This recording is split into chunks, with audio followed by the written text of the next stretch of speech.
So thank you. Moving on, last but very important, our Senior Director, Board Director for Kumu of Washington State, Mr. Bunkam Buntong.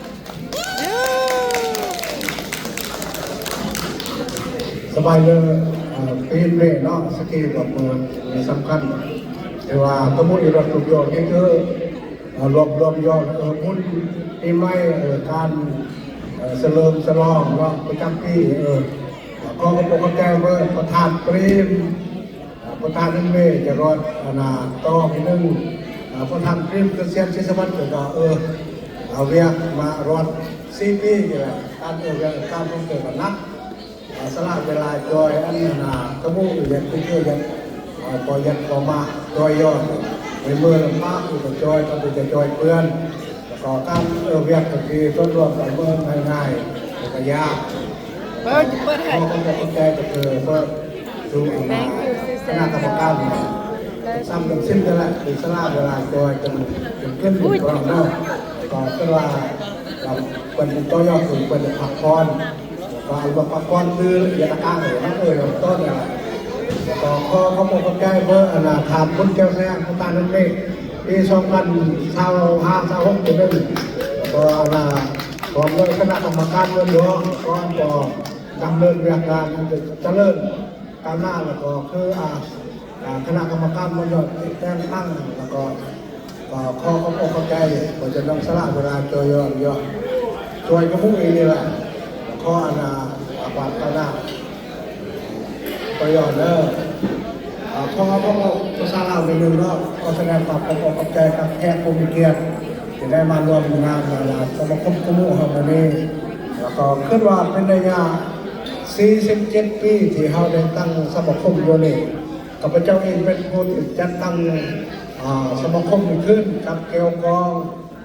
กับบุญทากับอย่าง3 คนนี่แหละยุ่งเมืองลาวก็มีแต่ห้อง3 คนนี่แหละเฮียแต่คือยุ่งเมืองลาววอลก็สร้างขึ้นแต่ก็มีแต่3 คนเลยแล้วก็เรื่องนี้เราบอกว่าอเมริกาเนี่ยก็มาสร้างตั้งเอาพวกสมาชิกช่วยกันไอโรซอนของคนหนึ่งจนจัดตั้งสมาคมจนวันเมืองมาเลยแล้วเดี๋ยวนี้เขาก็มีลูกล้านขึ้นมาหูเรื่องภาษาหูเรื่องเทคโนโลยีสวยก็มู่ฮะนี่นะขั้นต่อไปอย่างนึงแล้วก็ข้าพเจ้าเองก็เป็นเวลาจะได้อายุมันเท่าแก่แล้วเนาะเห็นนั่นมันพอได้แล้วมันก็เท่ากับคนนุ่มแล้วก็คอยเมื่อคอยแยกไปนะคอยได้กำกับการช่วยเหลือก็คำเป็นคำเล่นให้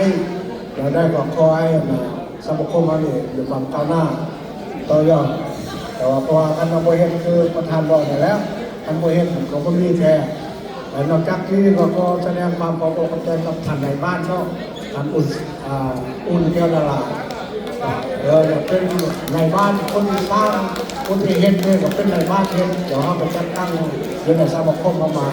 เพราะแม่แต่พื้นที่มือว่าหลายปีแล้วบางคนที่เป็นในบ้านก็ตายไปแบบนี้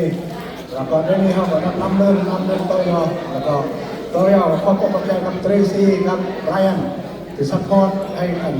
ก็เรื่องเช่นว่าจอยกระมุกยอพอคนนุ่มก็แย่เนาะอันมาความก้าวหน้าจอยกระมุกยออารมณ์ติ้งอารมณ์ป้าจะเมื่อกับมึกแต่ถ้าเมื่อกับมึกกระมุกอะไรล่ะก็ตามคอยทุกคนมีความสุขความสบายแล้วก็ไม่ได้ให้พากันมวลซื่นเนาะเขาก็บอกกับใจอะไร Thank you, Senior Board Director of Seattle, Washington. He is one of 3 people that start foundation.